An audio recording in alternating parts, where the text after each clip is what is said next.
Welcome.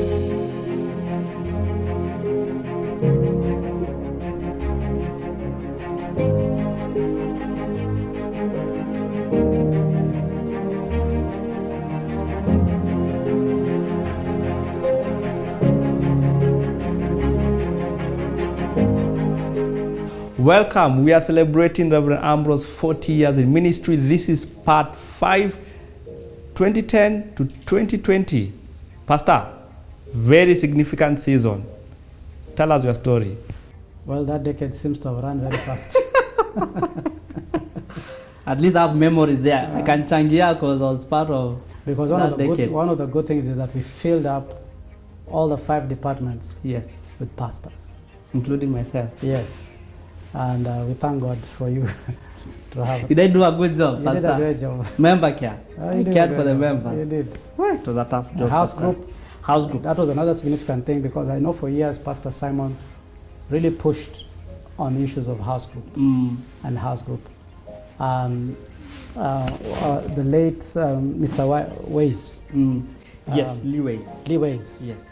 He's the one who, in those early days, really had to put together the blueprints of what a house group would look like, what kind of studies we'd have, and really we really appreciate his input. Because the church was growing. The church was growing big, and now it needed to grow small. Yes, and house group was a key strategy of the church to keep the connection. The connection. And so that's why we said, as the church grows larger, it must also grow smaller through house groups. And that's when also, I remember we also started the branches.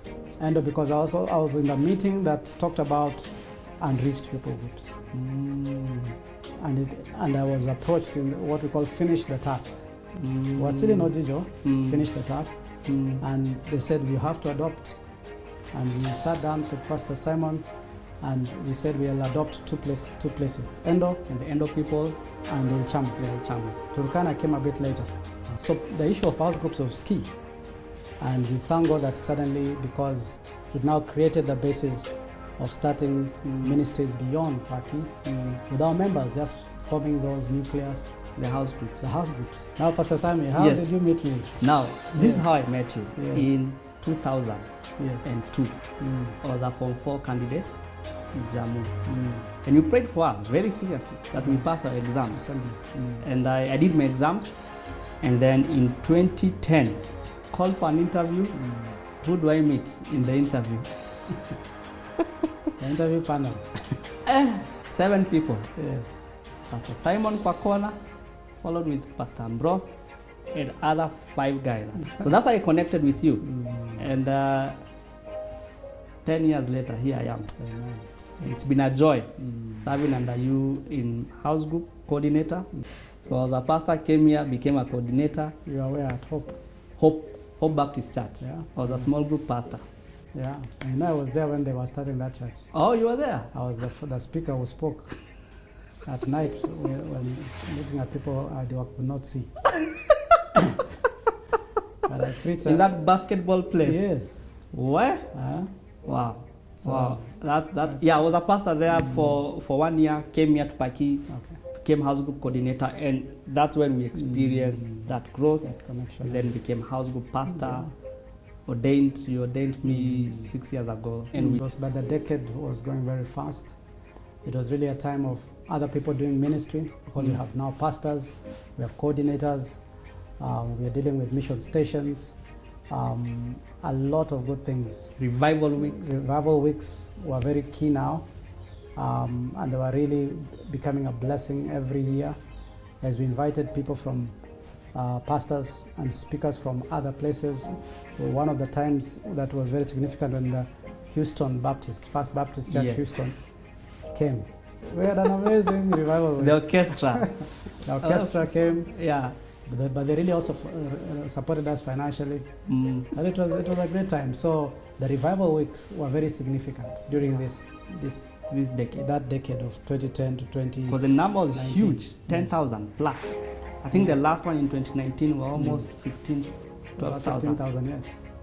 And those are things we had never achieved. Vision 2040 was in 2016. 2016. When we were celebrating 40 years, yes. Since 1976. Yes. And the team at that time that was planning said, hey, we have been in existence for 40 years. What are we going to do in another 40 years? So the 2040 vision was birthed as an idea, as a concept. In that season. In 2016. And in that season, I remember Pastor in the last revival week in 2019 is why also we had the virtual church. Yes. We had the Africa and Beyond agenda, the diaspora. So it was very significant. And I wanted to touch so that we don't forget it. Yes. This issue of live streaming. Yes. Started. Yes. Not because we had planned to start it. Yes. But we were doing a wedding. Someone was getting married. Someone was getting married. Yes. To a lady. Yes. From the United Kingdom. Yes. And the friends in the United Kingdom needed to be part of the service because they were not able to come here.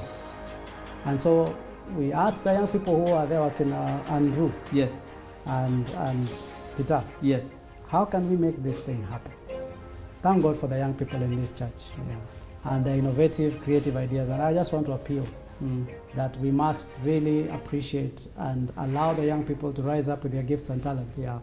Because some of us who are much older may not engage so quickly with the new things that are coming up. We must give them that support. And so they said we can make this thing happen. And it happened. And Pastor Washira and Joy were married, and we live streamed it. Their wedding. The first live stream. Here in Parklands. It's a huge shift. Yes. Because you know the season we are in. And so they put the system in. Yes. And the next Sunday we said, let's continue doing this thing. 2013 was our first live stream broadcasted. Yeah. Here in Parklands. Yeah, huge with shift. The little equipment we had. Out of a wedding. Of a pastor. Wow. So God works in mysterious ways. Wow. And makes things happen. And with now the pandemic suddenly coming in, we were already live streaming. We already had a lot of equipment. We've just added on it. But that was one of the major things that God placed into Parklands. Wow. As I look back, I think God just knew what we needed when we needed it and placed it. Yeah. And that's why I'm not worried about the future. Because I know God, if we keep doing what we are doing about the kingdom, advancing the kingdom, God will just put in place what He wants. He'll bring the ideas that are needed when they're needed.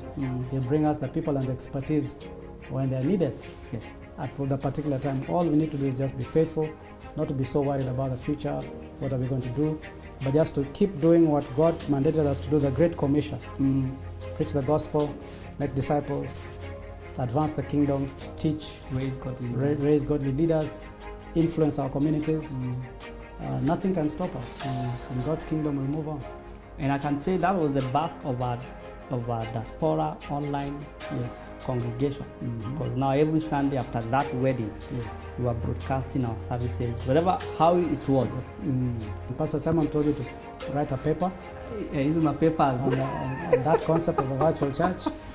You went and sat on it and came back. When I was still a member care pastor. Yes. Gave you the paper, and thank you, Pastor, for receiving the paper, because it was commissioned during 2019 revival week. I remember that very specifically because I just transitioned as member care pastor, and I felt God giving me a new responsibility of the virtual space. Thank you for joining me for the part 5, the 2010 to 2020. We are celebrating our senior pastor 40 years in ministry. Looking forward to see you for part 6, something special coming your way as he speaks from 2020 and beyond. Goodbye and God bless.